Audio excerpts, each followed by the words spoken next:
Boa noite a todos. Como vocês puderam observar, a leitura do Evangelho está no capítulo 28, o item 81. É bem chamativa, né? Dá uma ideia geral do que é o processo obsessivo, que nós não vamos tratar desse assunto assim detalhadamente aqui. Vamos falar mais hoje das chamadas influenciações sutis que acontecem na nossa vida e que a gente nem percebe. Eu gostaria de tratar mais isso, que é do nosso dia a dia, do nosso dia comum. E a gente nem nota que tem alguma coisa e tem. Então eu fui buscar em André Luiz, em Emmanuel, procurei alguns livros, e claro, em Kardec também, né? Então vocês viram, deu para ver que a obsessão é esse fenômeno de influenciação que acontece com a gente diuturnamente. Nós estamos normalmente conversando e de repente você pode receber uma influência espiritual.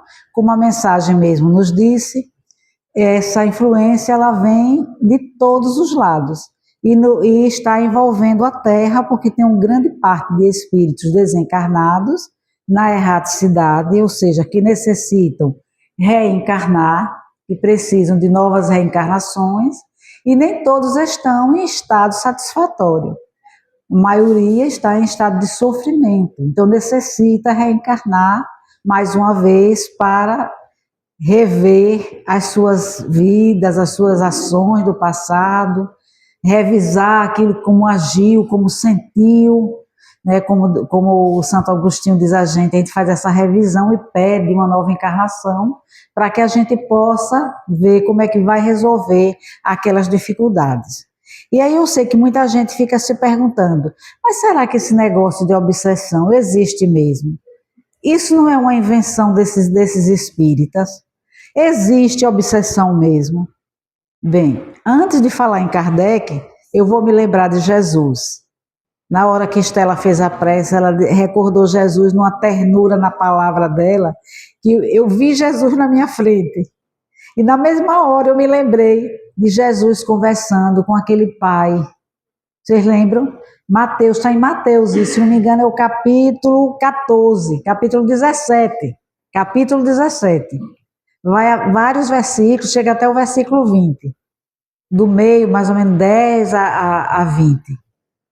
Um pai se aproxima de Jesus e diz assim: Senhor, será que o Senhor pode ajudar meu filho? O meu filho é lunático. Ele cai na água, cai no fogo. Ele não sabe por onde anda, como é que vai, o que é que faz. O Senhor poderia ajudar meu filho? Então Jesus olha para os seus discípulos, estão lembrados do que ele disse? Ô raça incrédula, até quando estarei convosco? Jesus chama a atenção naquele momento dos seus seguidores, porque ele sabe que ali era uma coisa que poderia ser solucionada e que eles não estavam sabendo como resolver.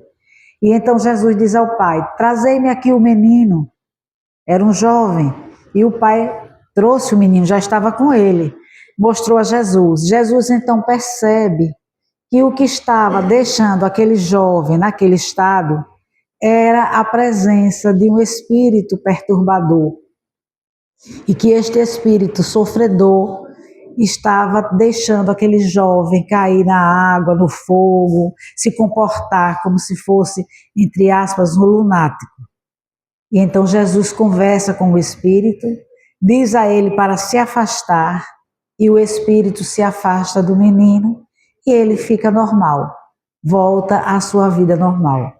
Muito interessante, isso também está em João não, está em Marcos, em Mateus, em Lucas. Mas Lucas nos mostra também uma passagem muito interessante no capítulo 8, capítulo 8 de Lucas. Tem uma passagem interessante, que é quando Jesus vai de uma cidade para outra, para a cidade de Gádara, né? Quando ele chega naquela cidade, então muitas pessoas vão em direção a ele, muita gente vai em direção a ele.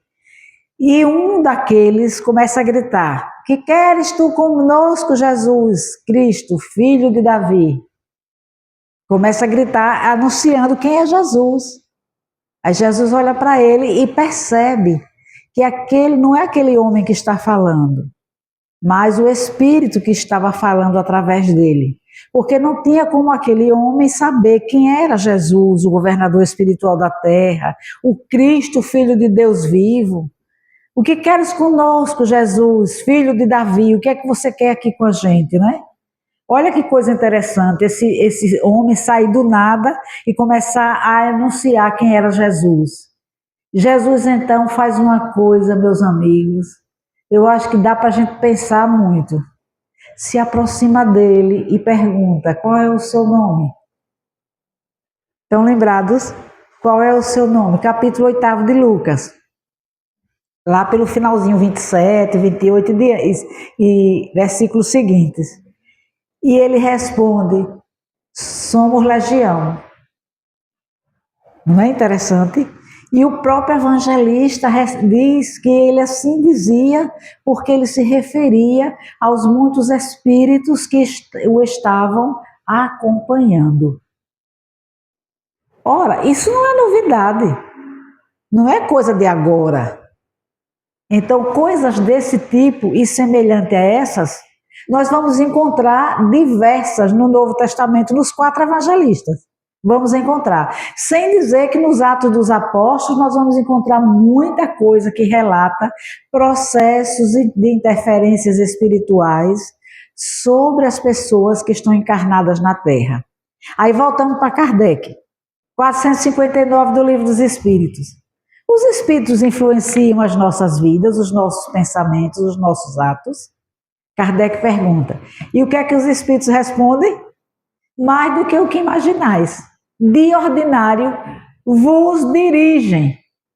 Aí é uma elucidação mais ampla para a época que nós estamos vivendo agora e que Kardec chegou aqui. Com certeza, eles existem e nos influenciam. De ordinário, vos dirigem. A gente nem percebe. E aí Kardec faz outra pergunta muito interessante a seguir, que eu acho que está todo mundo assim pensando. Como é que é esse negócio? Então, se ele dirige a gente, né? E como é que vai ser? Como é que se eu estou sendo dirigido, como é que eu sei que eu estou pensando, que sou eu que estou pensando ou que não sou eu, se é outra pessoa? Aí Kardec pergunta, como que a gente pode reconhecer, saber quem é que está nos influenciando, se estamos sendo influenciados ou não? E os espíritos luminares respondem a Kardec. A princípio, os primeiros pensamentos é do espírito. É seu. Os primeiros pensamentos são seus. Agora, os seguintes, a respeito de qualquer assunto, você vai ter que começar a analisar. Porque a partir daí a influência chega. Entendeu? Então, não é tudo que você pensa, tudo que idealiza está sendo influência dos espíritos. O tema aparece, a problemática surge. O primeiro pensamento é seu, para preservar o seu livre-arbítrio. Esse é seu. Agora, a partir os outros pensamentos que poderão lhe ocorrer, você tem que analisar com muito cuidado, porque aquele pensamento poderá estar sendo influenciado por outros espíritos. Aí eu fui buscar Emmanuel, como sempre, meu livro-chave, Segue-me. Ele tem uma mensagem linda chamada Obsessões. Olha o título de Emmanuel, Obsessões. Isso quer dizer que o espírito sábio Emmanuel, ele sabe que não existe um só tipo de obsessão. Kardec estudou os tipos de obsessão, deixou claro no capítulo 23 do Livro dos Médiuns que existe a obsessão simples, a fascinação, a subjugação. Lá na Gênesis, no capítulo 14, no finalzinho, mais ou menos no item 45, 46 e seguintes, ele deixa claro que existe a subjugação, a possessão, diferencia uma coisa da outra. Eu nem vou tratar desses itens, porque isso é pesquisa, é estudo. Eu vou deixar a ideia na mente, que é para vocês começarem a buscar. Da ideia que é para vocês começarem a buscar. Mas me chamou a atenção o Espírito Emmanuel escrever obsessões, no plural. Isso quer dizer, ele não escreve nada à toa, né? Isso quer dizer que existe vários modos de acontecer essa influência, várias maneiras de se influenciar. E aí eu fui lá. Nós vimos naquela mensagem que foi lida antes que é uma prova ou uma expiação e que ele deve ser aceita pelo Espírito, com resignação, né? Viu Kardec colocando isso no capítulo 28. Mas eu achei interessante o Emmanuel colocar assim para a gente. Nem sempre conseguimos perceber. Atenção, nem sempre conseguimos perceber. Os processos obsessivos, olha ele reforçando de novo que são vários, de diferentes tipos, vastas vezes, porém, principiam de bagatelas. Você lê rapidinho, não nota nada aqui, mas veja o que ele colocou. Os processos obsessivos, muitos tipos de processos obsessivos, vastas vezes, não é uma vezinha só, são muitas vezes, constantemente está acontecendo isso, principiam, começam de coisas simples, de bagatelas, de coisas que você nem imagina que vai acontecer. E quais são essas bagatelas? Ele dá um elenco aqui de coisas. Olha o que ele diz a gente. É o olhar de desconfiança. Olha um ponto aí para a gente analisar. Desconfiar constantemente de tudo e de todos.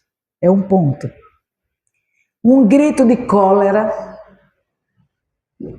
A gente começar a gritar. A mensagem introdutória foi fantástica. Checou com o que a gente queria. Porque mostrou que a gente não devia falar gritando, né? Analisar a coisa com calma, veio dentro daquilo que a espiritualidade programou para esse trabalho hoje. Veja que coisa interessante. Aposto como foi sorteada, né? Aleatoriamente, mas é assim mesmo que chega. Então, veio na introdução, bem na introdução, ele veio e mostrou para a gente o grito de cólera, a frase pejorativa. Ai, como a gente gosta de dizer aquelas frases de efeito, né? E que às vezes vai ofender ou vai mexer com alguém que está ali. Mas a gente faz. O sarcasmo, a ponta do sarcasmo. Você já notou que às vezes a gente entorta a boca? Não é para dizer uma coisa, faz assim, aí dá um negócio torto e já fica com a boca torta. Faz tanto que entorta a boca mesmo. Então vamos prestar atenção a isso, a ponta de sarcasmo, o momento de irritação, aquela irritação que você não consegue controlar. Joana de Ângeles diz que a irritação é um sinal vermelho que se acende. Preste atenção, tem uma mensagem linda dela em momentos de meditação sobre irritação. Vale a pena a gente dar uma olhada nisso depois, com calma. É porque essas mensagens, elas não são só para a gente ficar lendo e meditando no dia, ela é para estudar, porque cada coisa dessa tem um significado, são bem importantes. É aquela irritação, momento de irritação, a tristeza sem motivo. Você não está bem, de repente dá aquela tristeza, minha vida nada dá certo no caminho, as coisas não se arrumam, não sei o que está acontecendo, e aí você já começa a ficar triste, não quer mais sair de casa, de repente não quer mais tomar banho, não tem vontade de se alimentar, não quer conversar com ninguém, começa a se isolar. A tristeza sem motivo. O instante de impaciência, nos diz Emmanuel, o instante de impaciência. Aquela coisa que de repente lhe agasta. Você já viu isso? Alguém aqui já sentiu isso? Eu já senti. É um agastamento que dá na gente tão grande, que se a pessoa disser, ei, fulano, você, ai, não aguenta nem ouvir a voz da pessoa. É um instante de impaciência. Você faz tudo para não ouvir. A indisposição descontrolada. Essa indisposição descontrolada. Atualmente nós temos um grupo de desenvolvimento mediúnico. E nós temos uma companheira que ela doa muita energia na hora do trabalho. No dia da reunião, ela está se desorganizando, entendeu? De repente ela tem uma indisposição descontrolada dessa. Aí começa a vomitar do nada. Eu acho que foi um suco de tamarindo que eu tomei. Será que foi o suco mesmo? Entendeu? Foi aquilo que eu fiz, ou não sei. Essa indisposição descontrolada é normalmente uma aproximação sutil espiritual. Quer dizer, eu não estou falando de um processo, por exemplo, de fascinação, nem de uma obsessão já instalada, mas de uma coisa que acontece e que vai chegando para a gente normalmente. Aí nos diz o Espírito Emmanuel que quando se estabelece essa ligação com as sombras, o que é que estabeleceu essa ligação com as sombras? Os nossos pensamentos, os nossos sentimentos, os nossos desejos, as nossas emoções, o nosso modo de agir. Que ele já mostrou aqui, o olhar, a palavra irritada, não é? O sarcasmo, a tristeza, a impaciência, a irritação, tudo isso vai mostrando, né? Vai formando aquilo ali, vai estabelecendo a ligação com as sombras. Por semelhantes, olha a palavra dele, tomadas de invigilância, olha a palavra-chave, invigilância, surgem então as grandes brechas na organização da vida ou na alma. Parece que ele não está dizendo nada, né? Mas tem muita coisa aqui para a gente explorar. Olha que coisa interessante. Diante dessas invigilâncias da gente que vai acontecendo no dia a dia, vão surgindo aquilo que a gente chama as grandes brechas. Abriu a brecha, quem entra? Aquele indivíduo que está ali cercando. Está do outro lado, às vezes pode ser por uma vingança de convivências anteriores, como a mensagem mostrou a gente, mas às vezes não, pode ser uma coisa momentânea, um encontro momentâneo de pessoas que se sintonizam, porque sintonia quer dizer afinidade moral.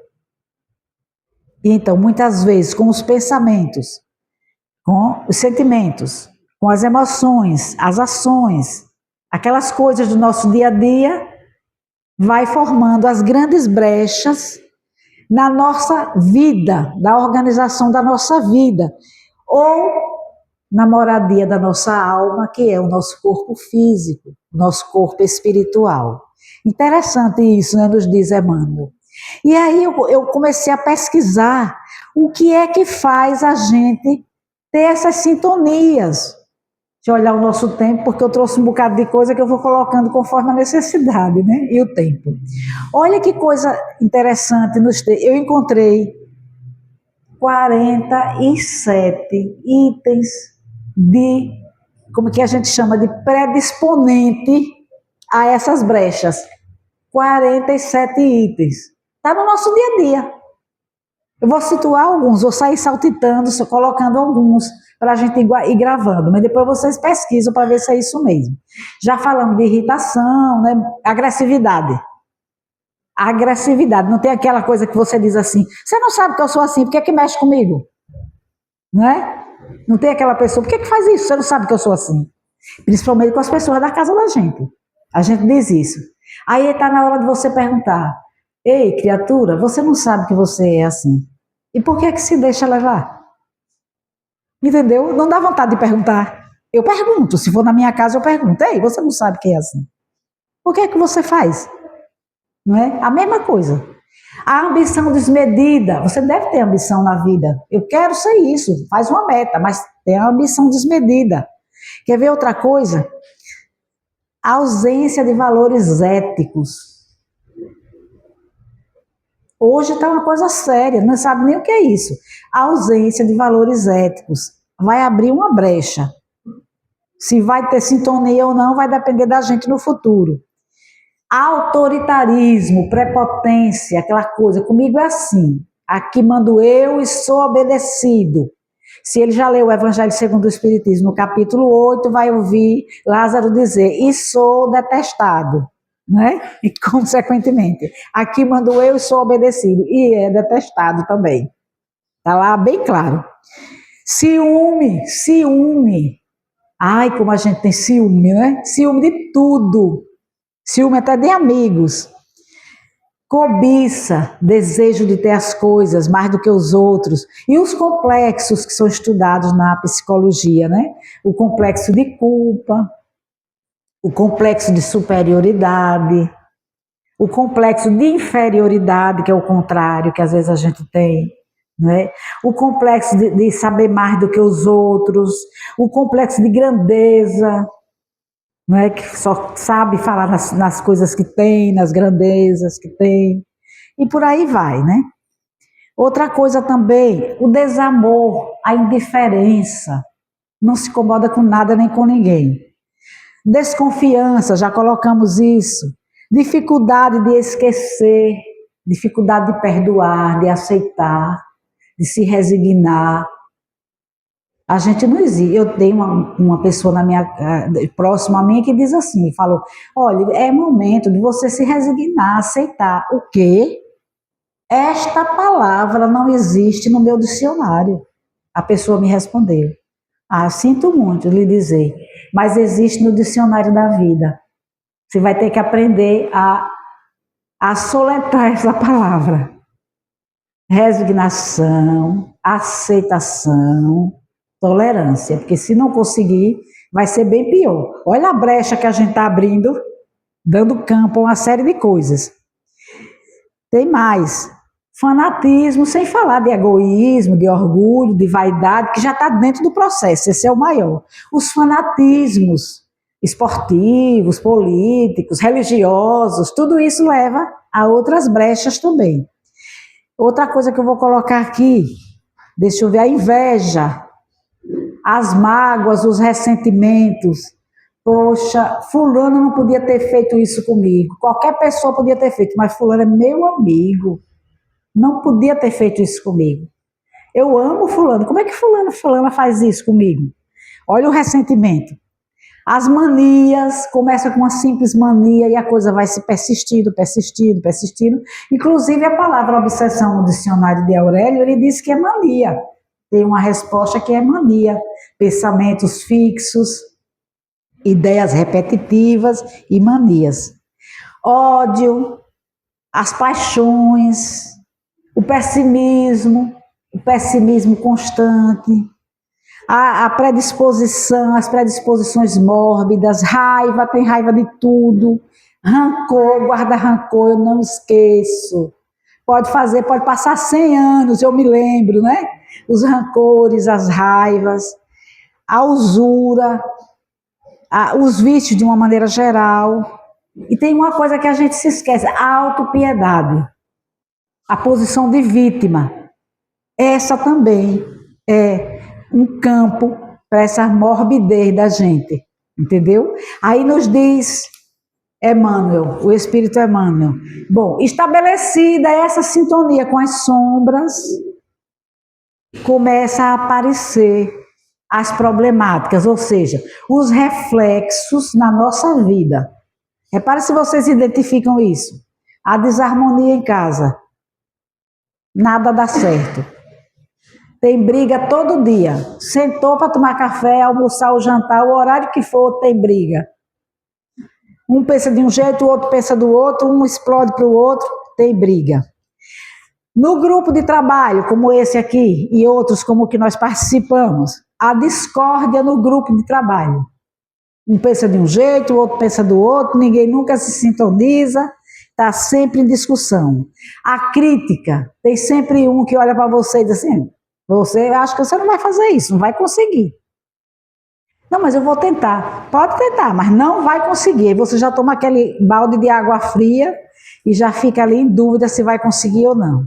Aí vem as queixas, nos diz Emmanuel que é um veneno. A queixa é um veneno. Aí você queixa todo dia, reclama, acha ruim, no grupo do trabalho, em casa, naqueles pontos. O Espírito Emmanuel mostra para a gente que na encarnação, a gente precisa trabalhar 3 pontos importantes na encarnação. A equipe familiar, o local, o seu trabalho profissional, a sua posição na sociedade social, a sua situação social, a sua vida econômica e a sua posição do corpo e a sua posição psicológica. Olha, isso são 5 coisas que você tem que trabalhar na sua vida. A família, a equipe familiar, que nem sempre é a que a gente deseja.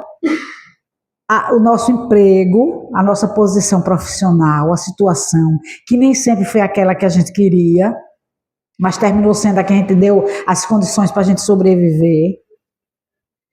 A nossa situação na sociedade, você queria de um jeito e é de outro. Tudo isso vem para nos preparar para aproveitar a encarnação, não é por acaso. A nossa situação do corpo físico, o corpo físico e a nossa psicologia. Às vezes a nossa psicologia é um e o corpo físico é outro. E dá aquela confusão no meio disso tudo, para você se ajustar. Mas você precisa disso para trabalhar a encarnação. Você não está ali por acaso, não é? E a sua situação econômica. Você quer de um jeito e nunca dá certo, vai sempre do outro, entendeu? Essas 5 coisas a gente precisa trabalhar profundamente na nossa encarnação. Então, a doença imaginária aparece como reflexo da nossa vida. A rede de intrigas, as fofocas, as maledicências. Se você se vê periodicamente envolvido numa rede de intrigas, não tenha dúvida, tem interferência espiritual ali. A treva do ressentimento, aquilo que você vai guardando, de ressentido. Uma discussão infeliz, que um diz coisas para os outros que você não quer. O afastamento de companheiros, de amigos, de vizinhos, de pessoas queridas, de familiares. A rixa sem propósito. Tudo isso vai acontecendo na sua vida e vai lhe causando situações incríveis. Aí, eu quero mostrar uma coisa para vocês antes. Como é que isso acontece?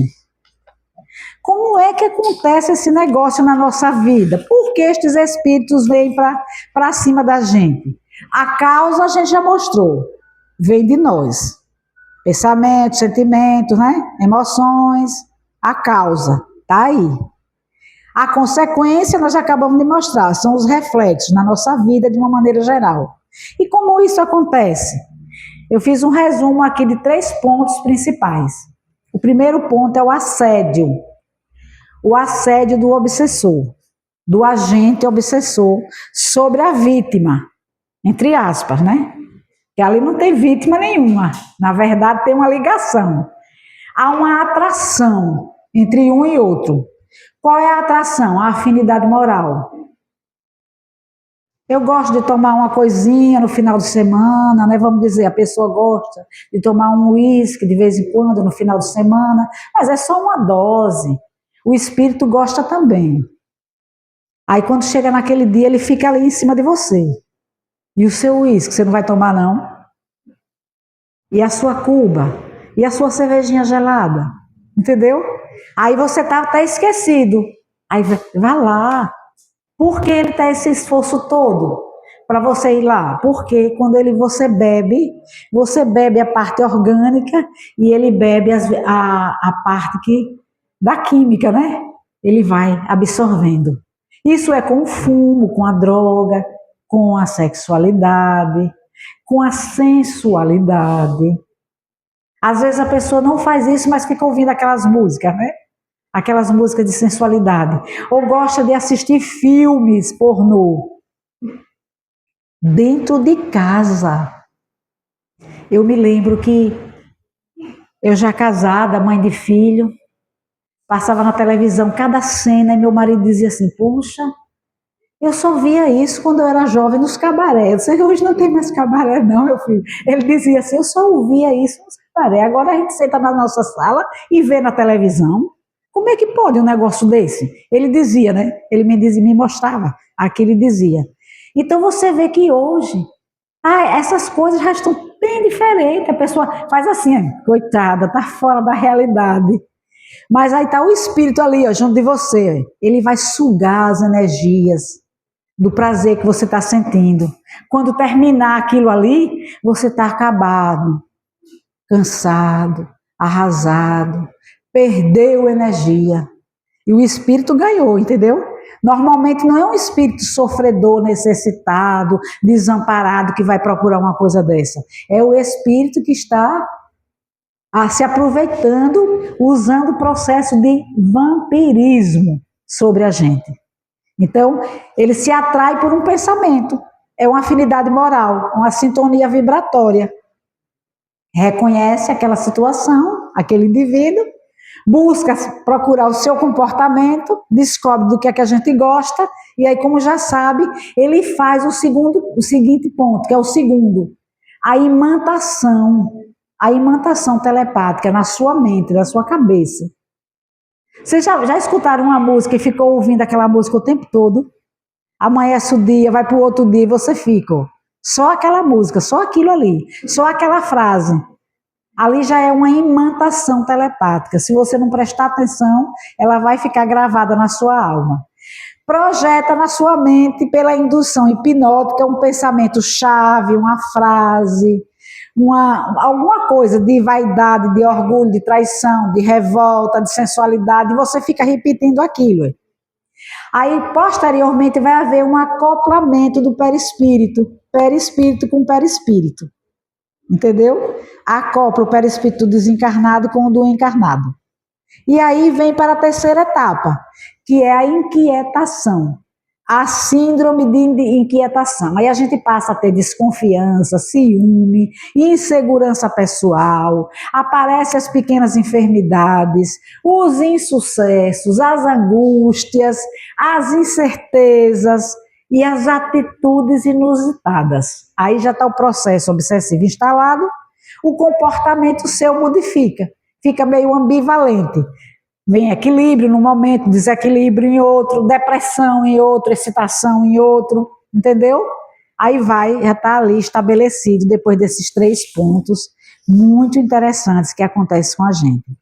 Aí eu fui buscar André Luiz, que ele tem uma orientação para a gente muito boa aqui nesse livro. Aí. Estude e Viva. É um livro escrito por André Luiz e Emmanuel. André Luiz foi psicografado por Valdo Vieira e Emmanuel foi psicografado por Chico Xavier. Um escreve as mensagens ímpar e o outro escreve as mensagens pares. Aí tem uma mensagem linda aqui chamada influenciação espiritual sutil, que a gente nem se toca que ela existe e ela está ali colocando, está na nossa vida. Olha o que o Espírito André Luiz diz a gente. Sempre que você experimente um estado de espírito tendendo ao derrotismo. Alguém passou já por isso? Eu passo sempre, constantemente. Ainda essa semana, preparando esse material, eu comecei a ter uma tristeza inexplicável. Inexplicável. Meu Deus, de onde está vindo isso? Aí fiquei triste, as pernas começaram a doer. Eu, como estou ficando velha, acho que eu não estou mais para fazer essas palestras para estar saindo. Eu vou ficar em casa, eu vou me deitar um pouco. De repente, como se uma interrogação na minha cabeça. Vem cá, mas isso veio de onde? Veio de onde isso? Você não estava tão bem, Terezinha? Eu mesma perguntando a mim. Você não estava tão bem, não estava ótima procurando os livros, pesquisando? Foi o que aconteceu de repente? Acenda essa luz, veja o que está acontecendo. Já era, eu abri o campo, já era a interferência, para eu começar a desistir das tarefas. Aí André Luiz diz assim a gente, se você experimenta esse estado de derrotismo, e esse estado perdurar por várias horas, não é dias não, é horas, sem uma causa orgânica ou moral de destaque que tenha provocado aquilo, analise a possibilidade a hipótese de uma influenciação espiritual sutil que está acontecendo com você. Seja claro consigo mesmo e ajude os mentores espirituais a socorrer você. Como? Eu perguntei. E eu escrevo aqui, como? Bota uma interrogação. E no outro parágrafo ele me dá a resposta. Essa é a verdadeira ocasião da humildade, da prece e do passe. Ou seja, Chegou a hora de você ser humilde e reconhecer que você não é infalível e que pode ser influenciado. De ordinário, esses espíritos nos dirigem, se a gente deixar, ele vai nos dirigir. Eles influenciam a gente, a nossa vida, os nossos pensamentos, os nossos atos. De ordinário, eles nos dirigem. E está na hora da gente ser humilde, saber que a gente pode sofrer isso tudo e procurar o recurso que é a prece e o passe. Olha o que ele disse aqui. Busque a prece imediatamente. Isso é um recurso interno, íntimo seu. Buscar a prece. Fazer uma oração ao seu anjo guardião. Ao seu guia espiritual. Pedir socorro. Me ajude, meu irmão. Em nome de Deus, se aproxime de mim. Se aproxime, me envolva. Não me deixe cair nessa cilada. E começa a orar. E busca a casa espírita para receber o passe. Porque existe muita coisa mais, vários fatores. Ele vai fazer aqui então um elenco de situações que vai fazer a gente buscar isso aí. Essa humildade, oração e passe. Dificuldade de se concentrar em ideias otimistas. Temos dificuldade de concentrar em ideias otimistas. Só tem coisa pessimista na nossa cabeça. Não vai dar certo. Nem vá por aí que não vai dar certo. É ideia pessimista o tempo todo. Se está com dificuldade de ter uma ideia otimista, tem influenciação sutil. Vá buscar algum recurso. Ausência de ambiente íntimo para elevar os seus sentimentos em oração ou se concentrar numa leitura edificante. Está com dificuldade de leitura, vai lendo e dá sono. Ah, e essa letra é muito pequenininha, não consigo ler, né? Compre uma com a letra maior. E continue lendo. Eu não consigo me concentrar. Começa a prece e não termino, né? Não consigo. Force a barra. Às vezes eu oro o Pai Nosso. 3, 4 vezes. Pai Nosso que estás nos céus. Aí eu começo a pensar em outra coisa. Aí, peraí, mas eu não estava fazendo um Pai Nosso, santificado seja o vosso nome, continuo. E tem dias que eu faço alto dentro da minha casa. Se alguém morasse comigo, ia dizer, coitada, espirocou de vez. Porque faço alto mesmo, que é para eu ouvir e outros espíritos ouvirem também, que tiverem com dificuldade. Porque você começa a fazer a oração e não consegue terminar. Está havendo uma influenciação sutil. Outra coisa que ele coloca aqui, pessimismos, irritações surdas, queixas exageradas, uma sensibilidade de tudo chora, aptidão para condenar os outros, tem influenciação sutil. Olha que coisa interessante, né? Depressão, a hiperemotividade, de tudo você reage com aquela coisa, você não devia ter dito, e começa a chorar, né? A se debulhar, tem influenciação sutil. Ânsia de investir-se no papel de vítima. Ânsia de investir-se no papel de vítima. Tem influenciação sutil. Teimosia em não aceitar para você mesmo que está havendo influência espiritual. A gente não teima? Não, comigo não, eu sou uma pessoa lúcida, minha cabeça é boa, eu não vou me influenciar de jeito nenhum. Já está sendo influenciado. Na hora que você não admite que possa sofrer influenciação, já está sendo influenciado. Passa horas debatendo contra isso e de repente você já muda a ideia, já é mudança de impulsos constante, ele diz. Se arrepende do que fez e volta de novo, recompõe a ideia mental, modifica o seu pensamento. Tem influência sutil. Aí ele coloca aqui, são coisas discretas e eventuais, viu?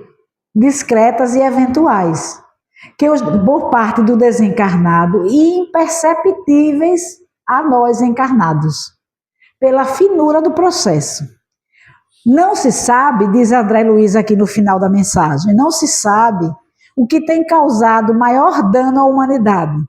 Se aquelas obsessões espetaculares, individuais e coletivas, que todo mundo se percebe, ou estas meio obsessões, ou quase obsessões, olha aí a coisa chegando para a gente, que minam as nossas energias e nos influenciam no roteiro das nossas vidas, no desenvolvimento das nossas vidas. Então, cuidado com essas influenciações sutis, as chamadas meio-obsessões, ou quase-obsessões. Né? Como ele colocou aqui, a linguagem do espírito superior. Foi médico na Terra, viveu muito tempo, cometeu muitos erros, passou 8 anos no umbral sofrendo, e quando ele saiu para trabalhar, para se renovar, para buscar a redenção da alma dele e ajudar muita gente a ter essa redenção. E aí ele escreve assim: quantas separações, quantas desavenças, quantos fracassos não surgem assim? Eu vou deixar a interrogação aí para a gente ficar pensando, né? Não surgem assim. Estude a sua existência. Estude a última quinzena que você esteve em alguma circunstância com essas características de influenciação espiritual sutil. Estude e ajude a você mesmo a evitar esses processos obsessivos. Está aqui nesse livro lindo, Estude e Viva. Esse livro é para viver mesmo, né? É estudar e viver. E aí, encerrando a mensagem que eu estava colocando, Emmanuel nos dá uma orientação muito segura, quando ele diz assim: as obsessões, de novo, os diversos tipos de influenciações, que envolvem individualidades, pessoas em particular, e equipes, porque pode envolver a equipe de trabalho, a equipe profissional, individualidades e equipes, cidades inteiras. Quem já estudou a vida de São Francisco de Assis, já viu que ele ajudou uma cidade inteira a sair de um processo obsessivo? Ele estava a cidade toda obsediada, guerreando, brigando, todo mundo de mal um do outro, era uma confusão danada. E chamaram ele: meu irmão Francisco, venha, pelo amor de Deus, socorrer a cidade. Quando ele chegou a alguns quilômetros da cidade, ele já estava sentindo a vibração, a influência da aura da cidade. Aí, então ele ali naquele momento, com a alma pura dele, que ele era uma alma pura, né? Ele ajoelhou-se ali e orou a Jesus. Orou pedindo proteção para aquela cidade. E permaneceu horas e horas em êxtase, orando. E conseguiu afastar a legião enorme de espíritos que estava invadindo a cidade e levando a cidade ao caos. Conseguiu ajudar. É muito interessante esse trabalho de Francisco de Assis. Então, existem obsessões de individualidades e de equipes. Olha, de repente, quando a gente menos espera, surge um problema. Uma pessoa diz uma coisa, o outro não gosta, aí revida, aí aparece logo umas 4 a 5 pessoas. Você não devia ter feito isso. Aí as opiniões chegam. Aí o outro diz assim: tem aquele que não fala nada, que fica calado, mas comenta por trás, telefona para o outro: você viu fulano fazer isso? O que é que você achou? Aí pronto, estabeleceu a confusão, entendeu? É o processo sutil. Não telefone, não dê sua opinião. Aí Emmanuel vai dar agora uma orientação aqui maravilhosa a gente. Repare, atenção para as 4 coisas que ele vai orientar a gente, para a gente evitar esses processos obsessivos. Ele diz assim: que essas individualidades ou equipes quase sempre partem de inconveniências pequeninas, aquelas inconveniências que devem ser evitadas. Como que a gente vai evitar isso? Eu botei o como aqui. Como evitar? Está até escrito aqui que eu teria a cópia do livro e eu vou escrevendo na hora. Como eu posso evitar? Aí ele coloca aqui: qual procede com um minúsculo foco de infecção, um foco de infecção que você tenha. Para isso dispomos de recursos infalíveis. Infalíveis os recursos. É ele que está dizendo a gente. A gente precisa acreditar. É um recurso infalível. Que recurso é esse? A dieta do silêncio. Não comente, não fofoque, não passe adiante. Olha, eu vou dizer a você, porque você é uma amiga minha do peito, então eu conto a você. Mas você não conta a ninguém. Você já está ali tremendo, doida que passe alguém para você contar. né? Mas só se você disser, não conte, a gente já fica, não conte, não conte, não conte. Eu vou contar, eu vou contar, eu vou contar. Essa semana eu estava fazendo pilates, quando eu estava terminando, aí uma moça se aproximou de mim e disse assim, eu estou com a minha língua chuviscando, tremendo, para contar uma coisa a uma pessoa e eu não conto. O que é que você acha, Terezinha? Já apertando a mão assim, o que é que você acha? Aí eu me lembrei daquela orientação, que está lá no capítulo 28, e também Irmão X explora para a gente. O que você vai dizer é útil, é importante, vai trazer boas coisas para todo mundo? Não, vai ser um transtorno. Se eu contar isso, vai ser... Então você vai dizer por quê? Fique em silêncio. Você não tem que dizer nada. Faça de conta que você... Mas se a pessoa souber que eu sabia, vai dizer, você não me contou. Você não precisa dizer que sabia. Não diga. Silêncio, criatura. Olha aqui Emmanuel dizendo a gente, dieta do silêncio. É dieta. Ou seja, ele está dizendo que a gente se alimenta com isso. Com essas conversinhas, entendeu? Ele, em outras palavras, ele é muito bonito, educado, ele chama dieta do silêncio, que é para dizer assim, você está se alimentando do que não presta. Ele está dizendo a gente isso. Não se alimente da maledicência, nem da fofoca. Faça silêncio. Tome uma vacina. Qual é a vacina? Tolerância. Olha a vacina. Tome a vacina da tolerância. Não conte, não diga, não fale, não vá, não faça, entendeu? Se segure ali, vacina da tolerância. E como a gente precisa de limpeza para fazer as coisas, de que ser tudo limpo, tudo arrumado, use o detergente do trabalho. Ocupe a cabeça, ocupe a mente, trabalhe, faça alguma coisa. Tá? Eu estou sofrendo as interferências espirituais. Já distribui o pão para os pobres, vá para a rua, dê pão ao povo.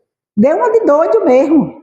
A pessoa diz assim, não, mas eu vou para um povo na rua, pode me pegar. Não, você não vai pegar ninguém. Chegue lá e diga, boa noite, quer um cafezinho com pão? Eu garanto a você como ele vai querer. Eu já fiz isso várias vezes.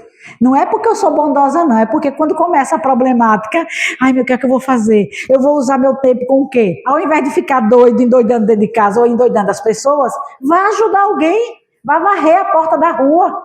Vá varrer, apanhe o lixo que está ali do lado, lave uma roupa, converse com alguém, assista um bom filme, ouça uma música maravilhosa. O obsessor não gosta de música clássica.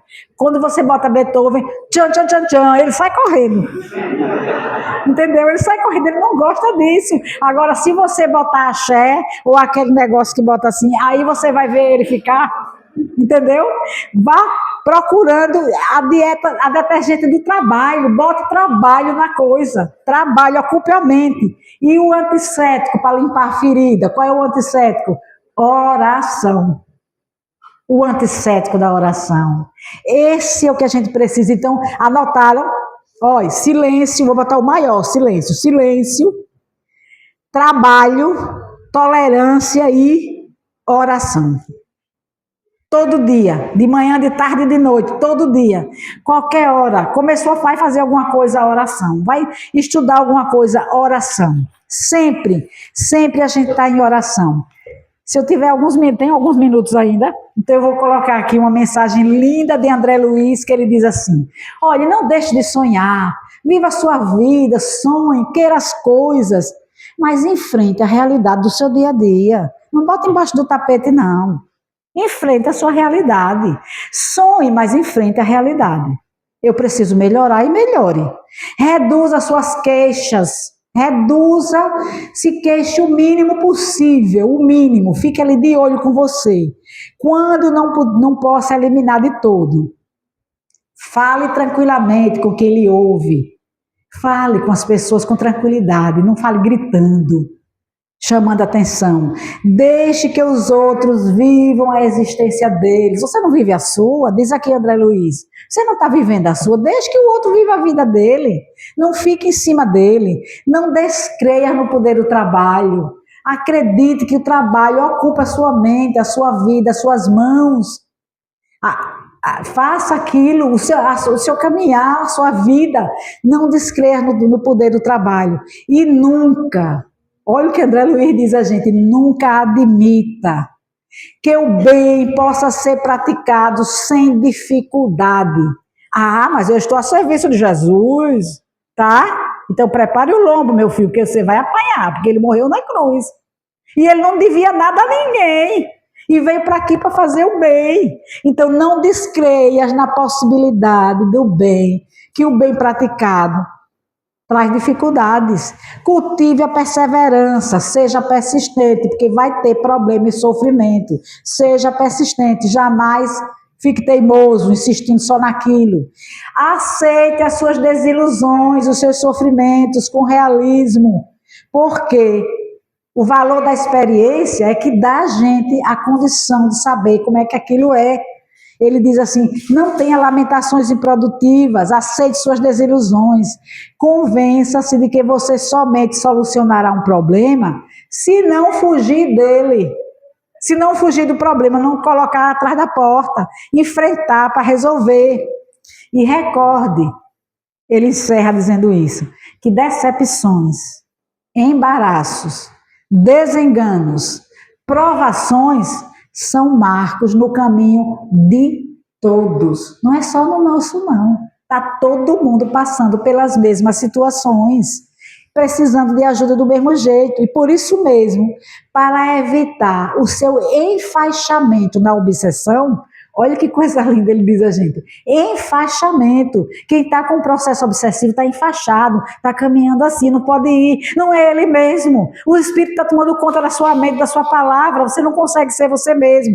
Então, para você evitar esse enfaixamento da obsessão, o que importa não é o que você está sofrendo, mas o que esse sofrimento está causando de reação em nós. Como que eu estou recebendo esse sofrimento?